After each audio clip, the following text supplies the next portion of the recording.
so I was, I have been so blessed in so many ways. So I have zero to complain about, right? Like, it's been amazing, and like on the marriage front, like I got to argue the first case and the last case, like bookends. Wow, who could believe that?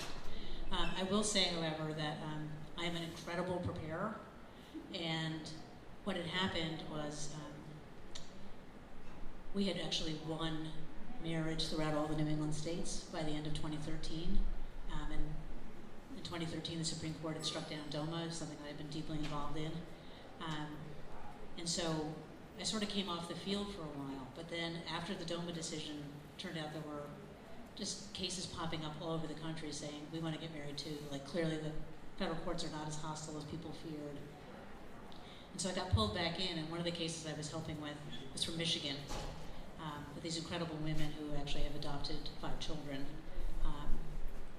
and couldn't both be parents in Michigan of their children because they couldn't marry, which is what it's tied to in Michigan. Anyway, they said to me, Mary, you can come in, but you have to promise that if this case ever goes to the Supreme Court, you're going to not ask to argue.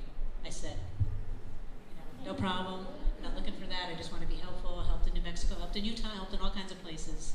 But then, lo and behold, it ends up being that case. And suffice it to say, I was supporting the Michigan people who wanted to argue, but there were 4 states involved, and eventually there was a big process about it, and the only person in the end they could agree on was me. And this was less than a month before the argument. And can I tell you something? I was deeply exhausted already, like so deeply exhausted. Like, can we please just get to the finish line here? And, because I was helping in a lot of places. And anyway, so what did I do? I called my spouse, almost like in mourning. Oh my God, I've got to argue in front of the Supreme Court. Like, I'm not, and she knows I'm a total preparer, so that I was obviously completely freaked out about it. But, then you get to it. Kids have 2 teenagers, said they got to do the laundry, they got to do this other stuff. And I moved to DC. And I stayed in a room, and I worked super hard, and I had a lot of incredible help from other people who did moot courts with me, and so on and so forth. And those got better with time. And then, when the day finally came, I don't know what I ate. But I will say this, so it's a big day for me. I think people thought I wasn't going to dress well enough, so somebody paid to have somebody come and pick me out some clothes. I was a tad bit offended, but anyway, it turns out it was a nice dress. And then they decided, they should send somebody to put makeup on me, right? Like a Ann Hopkins. So, because I don't normally wear makeup, whatever. And so, putting makeup on me, I was like, we really got to get going. So we go down, get in this taxi. And it's really clear to me that this ride is taking a super long time. And I have to be at the court at 9 o'clock for a briefing from the clerk of the Supreme Court of the United States. And it's now 20 of 9, and we are not near the court.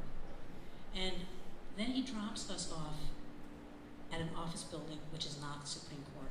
I said, this is not the Supreme Court. And then I'm on my phone, starting to do the whole Google Map thing.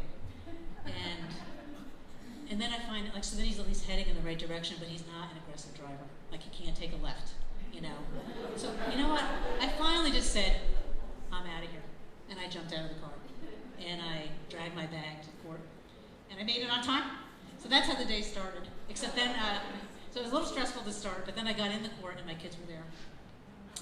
And my spouse was there. And I felt like that was just such luck. What a wonderful thing to have that happen. And I did that day what I always do when I'm arguing, which is there's a way in which it's out of my hands, but all I can do is just reassure myself and say to myself, you are right. You are right. You're right on this. This is right.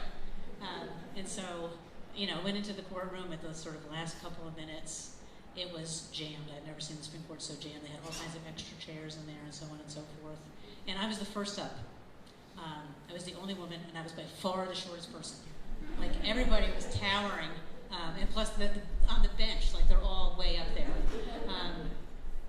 And what can I say? Everybody knew that there'd been all this marriage activity going on. We had been winning.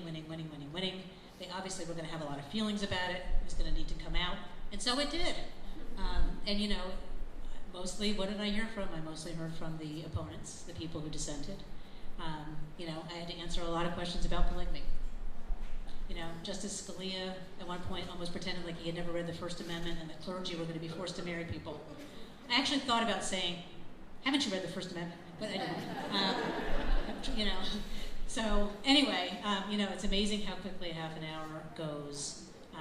But in the end, no matter what I did up there, I knew the one thing I couldn't do was concede anything that was going to hurt us, which I did not do, and that they already knew where they were on this issue.